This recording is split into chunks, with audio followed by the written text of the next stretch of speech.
Olá, meu irmão, minha irmã, que a graça e a paz do nosso Senhor Jesus Cristo permaneçam com todos vocês, com todos nós. Sempre muito bom estarmos juntos para meditarmos acerca da palavra de Deus, sabendo que Deus tem cuidado de nós, o Espírito Santo tem nos dirigido segundo a vontade de Deus, o Pai, e a cada dia nós temos os cuidados de Jesus Cristo, a sua mediação e intercessão no santuário celestial.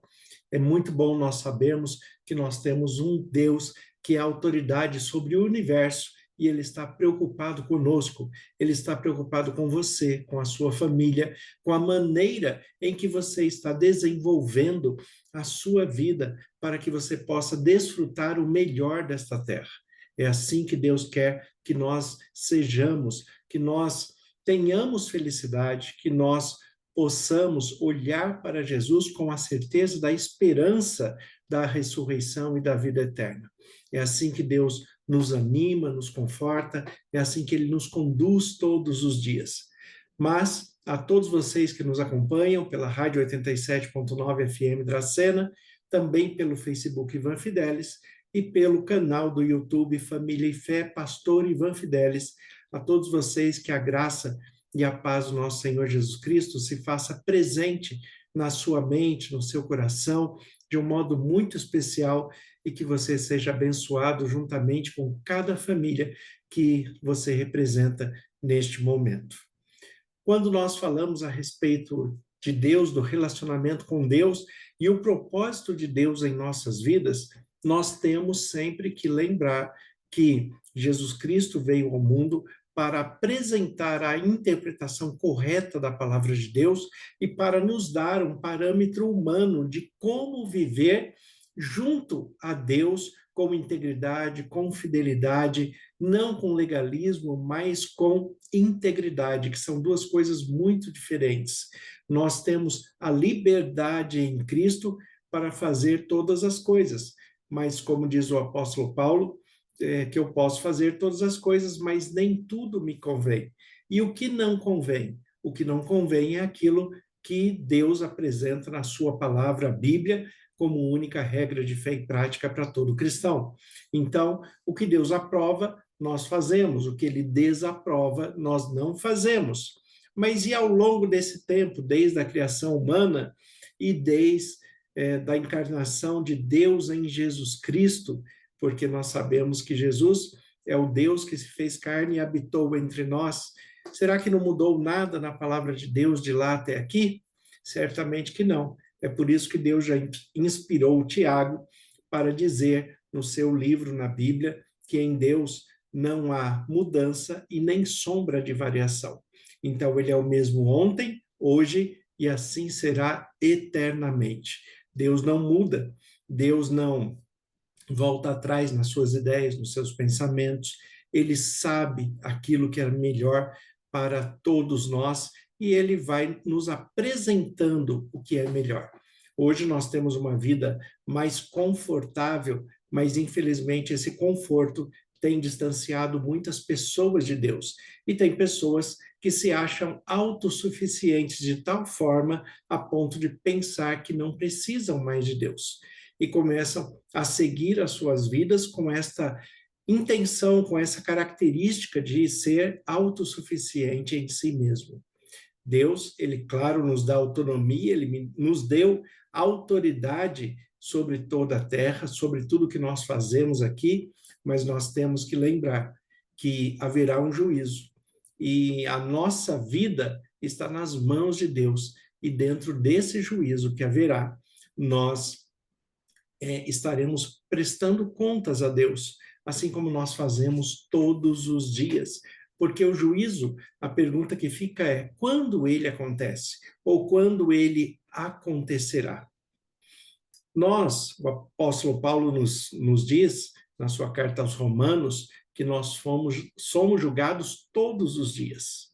Todos os dias há um juízo sobre nós, todos os dias há um julgamento em nós. Mas haverá um juízo final, um juízo celestial. E como nós sabemos disso? Nós olhamos para a Bíblia e nós vemos o quanto o juízo de Deus é presente em toda a história da humanidade.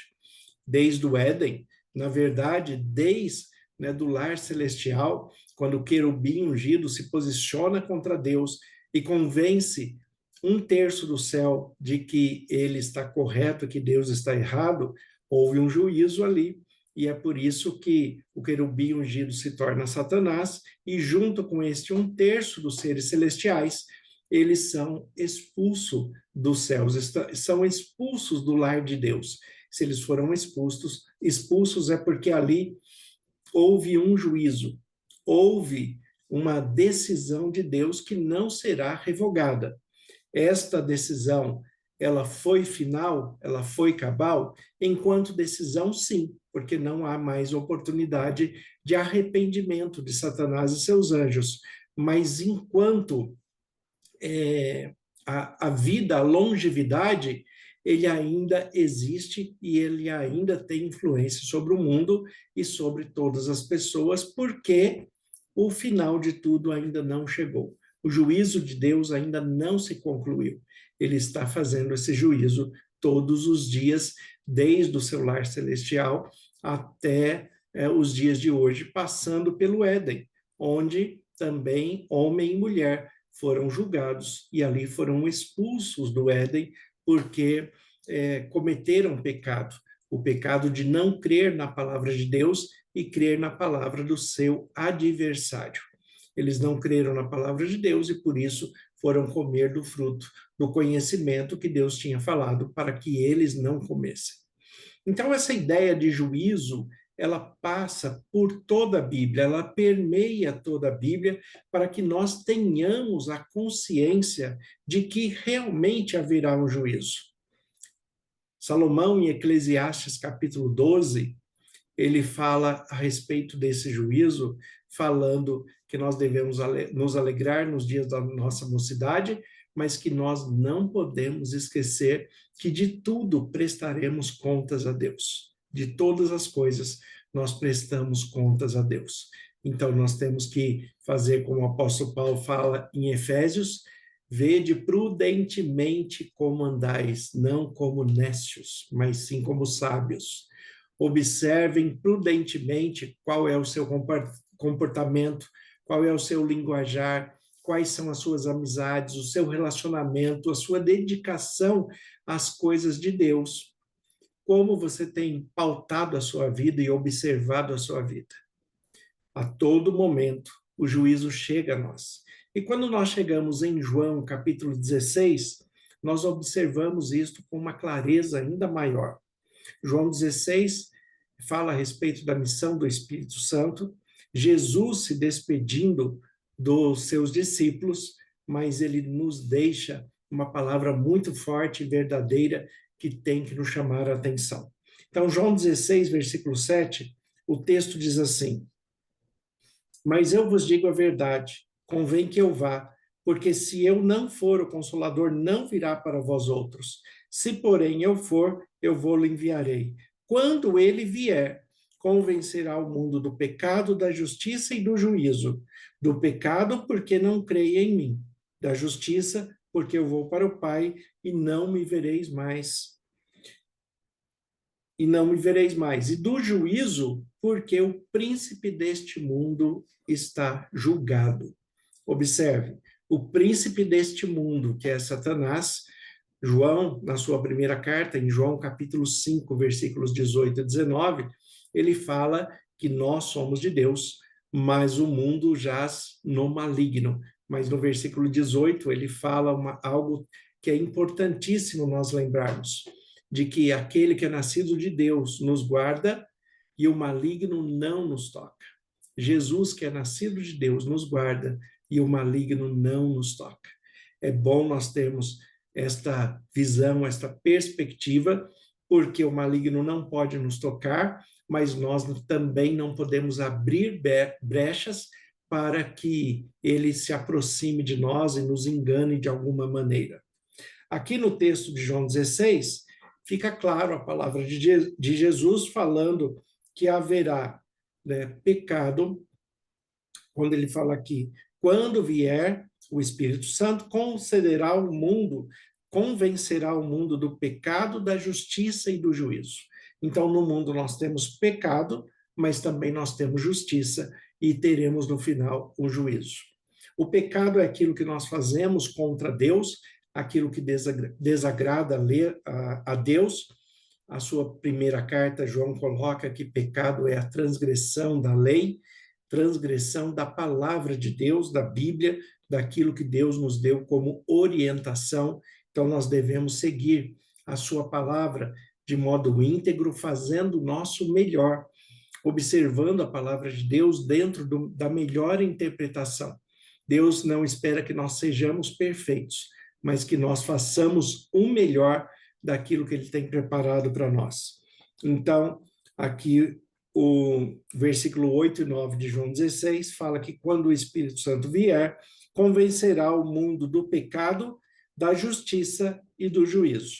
Do pecado porque não crê em mim, que é o problema do Éden, que persiste até hoje. As pessoas continuam pecando por não crer em Deus, não crer em Jesus, não crer na palavra de Deus, que é a Bíblia. Quando não há esta crença, quando o homem não decide crer em Deus, ele vai entrando por caminhos que muitas vezes ele vai se dando mal, ele vai tendo experiências negativas, e mesmo se ele for muito bem sucedido em toda a sua vida, Jesus traz também uma reflexão. O que adianta o homem ganhar o mundo inteiro e perder a sua alma? A alma no sentido de tranquilidade, no sentido da sua essência. Muitas pessoas ganham todo mundo, mas perdem a paz, perdem a família, perdem aquilo que é mais importante, a sensibilidade de ouvir a palavra de Deus e ser pautado e guiado pelo Espírito Santo. Então, não crer em Deus nos traz um prejuízo de pecado muito grande e, claro, nós seremos julgados por isso. Do pecado, porque não crê em mim. Da justiça, porque eu vou para o Pai e não me vereis mais. Da justiça, porque eu vou para o Pai. A justiça de Deus em nós, por Jesus Cristo, também nos conduzirá para que nós nos aproximemos do Pai, de Deus, o Pai Celestial. Nós temos essa garantia em Jesus, que todos aqueles que depositam a sua confiança e a sua vida nas mãos de Cristo, você tem a certeza que, assim como Jesus foi para o Pai, nós também iremos, pelo poder de Jesus, para todos aqueles que adoram a Deus em espírito e em verdade.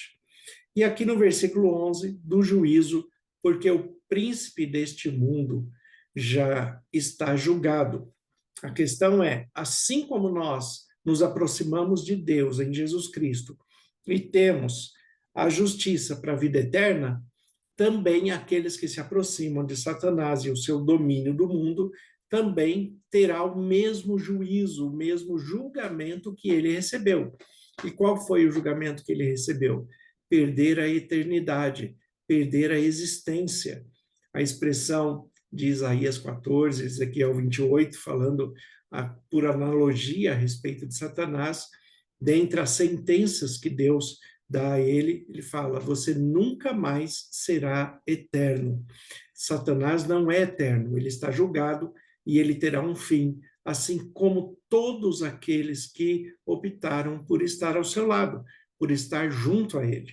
Nós sabemos, dentro da teologia bíblica, que esta ideia de inferno eterno, de tormento, isto não acontecerá, porque o que a Bíblia fala é que na volta de Cristo, Cristo resgatará aquele que entregou sua vida nas mãos dele, mas também a sua presença e a sua manifestação destruirá, matará aqueles que o rejeitaram.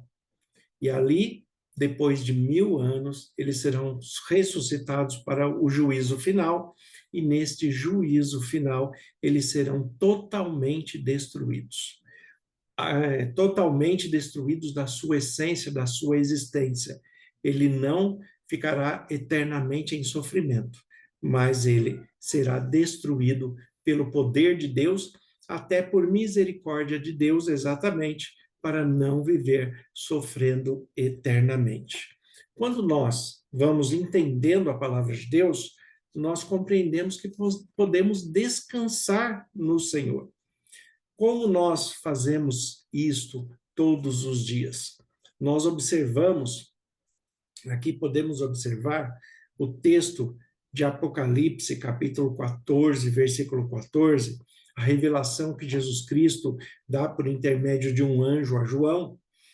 E olha o que o texto fala, Apocalipse 14, 14, ele diz assim: olhei e eis uma nuvem branca, e sentado sobre ele, sobre a nuvem, um semelhante ao filho do homem, tendo a cabeça uma coroa e na mão uma foice afiada.